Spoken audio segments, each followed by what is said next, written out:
Of course Raghanna ಅವರು ಅಂತ ಹೇಳಿದ್ರೆ ತಪ್ಪಾಗುತ್ತೆ. ನಿಮಗೆ ಮೂವರು ಒಂದು ಕಡೆ ಪೂಸರಲ್ಲೇ ಪಕ್ಕದಲ್ಲೇ ಇದ್ದರು ಶಿವಣ್ಣ ಅವರು. ಸೊ ನೀವು ಪರ್ಸ್ನಲಿ ನಿಮಗೆ ಈ ಸಾಂಗು ಎಮೋಷ್ನಲಿ ಎಷ್ಟು ಕನೆಕ್ಟ್ ಆಯಿತು, ಏನೆಲ್ಲ ನೀವು ಗೋತ್ರವಾದ್ರಿ ಅಂತ ಸಾಂಗು ಮೇಕಿಂಗಲ್ಲಿ, ಶೂಟ್ ಮಾಡುವಾಗ ಇಲ್ಲ ಏನೆಲ್ಲ ಬಂದೋಯ್ತು ನಿಮ್ಮ ಒಂದು ಇದ್ರ ಜರ್ನಿಯಲ್ಲಿ ಅಂತ? ಮೊದಲನೇದಾಗೆ ಯುವ ಸಿನಿಮಾಲ್ ನಡೆಯೋ ಕತೆಗೂ ನನ್ನ ಜೀವನದಲ್ಲಿ ನಡೆದಿದ್ದ ಕತೆಗೂ ಸುಮಾರು ವಿಷಯ ಹೋಲಿತೆ ಅಂತ ನನಗನ್ಸುತ್ತೆ. ಪ್ರಾಬ್ಲಿ ನಿಮಗೆ ಸಿನಿಮಾ ನೋಡಿದಾಗ ನಿಮಗೂ ಅನಿಸ್ಬೋದು. ಸರ್ ಹೇಳ್ದಂಗೆ ತಂದೆ ಮಗನ ಸಂಬಂಧ ಅದೊಂಥರ ಹೇಳೋಕ್ಕಾಗ್ದಿರೋ ಬೇರೆ ಥರ ಸಂಬಂಧ. ಯಾವಾಗ ತಂದೆ ಜವಾಬ್ದಾರಿ ನಮ್ಗೆ ಯಾವತ್ತೂ ಅರ್ಥ ಆಗಲ್ಲ. ಯಾವಾಗ ನಾವು ದುಡಿಯೋಕ್ಕೆ ಶುರು ಮಾಡ್ತೀವೋ ಆವಾಗಲೇ ನಮಗೆ ನಮ್ಮ ತಂದೆ ಜವಾಬ್ದಾರಿ ಅರ್ಥ ಆಗೋದು. ಹೇಗೆ ಸರ್ ಹೇಳಿದ್ರು, ಹೇಗೆ ತಾಯಿ ಜಗತ್ತಿಗೆ ಪರಿಚಯಿಸಿತು ನಮ್ಮನ್ನೆಲ್ಲರನ್ನೂ. ನಾನು ಚಿಕ್ಕ ವಯಸ್ಸಿಂದ ಹೆಚ್ಚಿಗೆ ಬೆಳೆದಿದ್ದೆ ನಮ್ಮ ತಾಯಿ ಜೊತೆ.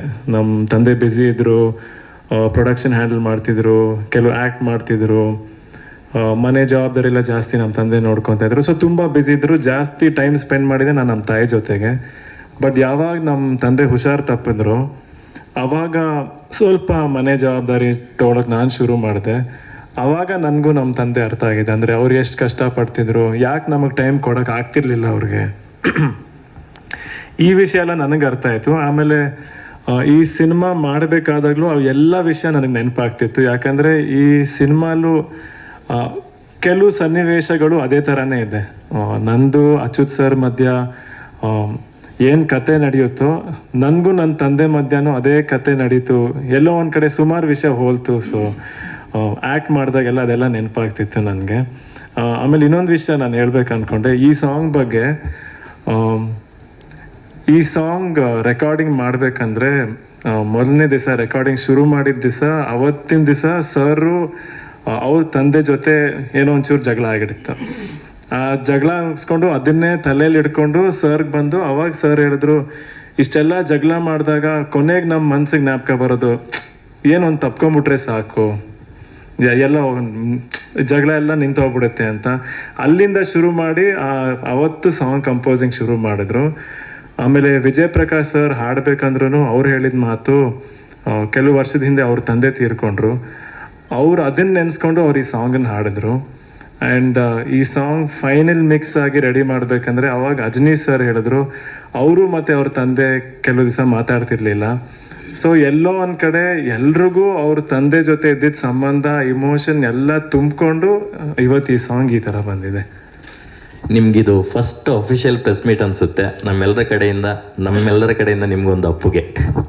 Thank you.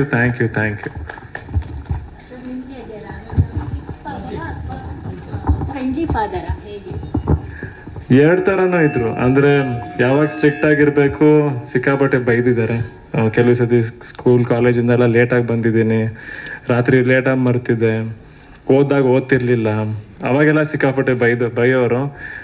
ಇವಾಗ ಪಾಪ ನಮ್ಮಪ್ಪ ಸ್ವಲ್ಪ ಸಾಫ್ಟ್ ಆಗಿದ್ದಾರೆ. ಸೊ ಹೇಳ್ತಾರೆ, ಇವಾಗ ತುಂಬ ಫ್ರೆಂಡ್ ಥರ ಇರ್ತಾರೆ, ಎಲ್ಲ ವಿಷಯ ಮಾತಾಡ್ತಾರೆ, ಎಲ್ಲ ವಿಷಯ ಡಿಸ್ಕಸ್ ಮಾಡ್ತೀವಿ. ಬಿಸ್ನೆಸ್ ವಿಷಯ ಆಗಲಿ, ಸಿನಿಮಾ ವಿಷಯ ಆಗಲಿ, ಸಜೆಷನ್ಸ್ ಕೊಡ್ತಾ ಇರ್ತಾರೆ. ಸೊ ಎರಡು ಥರನೂ ನೋಡಿದ್ದೀನಿ ಅವ್ರನ್ನ.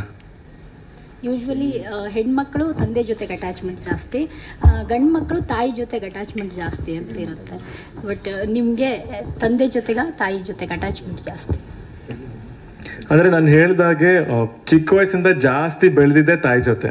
ಅಂದರೆ ಯಾವಾಗಲೂ ಅವ್ರ ಜೊತೆನೇ ಇರೋದು. ಇವಾಗ ಊಟ ಮಾಡಿದಾಗಲೂ ನನ್ನ ಜ್ಞಾಪಕ ಇದೆ, ನಮ್ಮ ಅಮ್ಮ ಇದ್ದರೆ ಮಾತ್ರ ನಾನು ಊಟ ಮಾಡ್ತಿದ್ದೆ. ಆ ಥರ ಎಲ್ಲ ಸಿಚುವೇಶನ್ಸ್ ನಡೀತಿತ್ತು. ಬಟ್ ಯಾವಾಗ ಅಂದರೆ ನಾವು ಜವಾಬ್ದಾರಿ ತೊಗೊಳಕ್ಕೆ ಶುರು ಮಾಡ್ತೀವೋ ಆವಾಗ ತಂದೆ ನೆನಪು ಸ್ವಲ್ಪ ಜಾಸ್ತಿ ಆಗುತ್ತೆ. ಸೊ ಜಾಸ್ತಿ ಅಟ್ಯಾಚ್ಮೆಂಟ್ ಹೇಳೋಕ್ಕಾಗಲ್ಲ, ಇಬ್ರಿಗೂ ಅಷ್ಟೇ ಅಟ್ಯಾಚ್ಮೆಂಟು. ಅವ್ರವ್ರ ಸಂಬಂಧ ಬೇರೆ ಬೇರೆ ಥರ ಇರುತ್ತೆ ಅಷ್ಟೇ.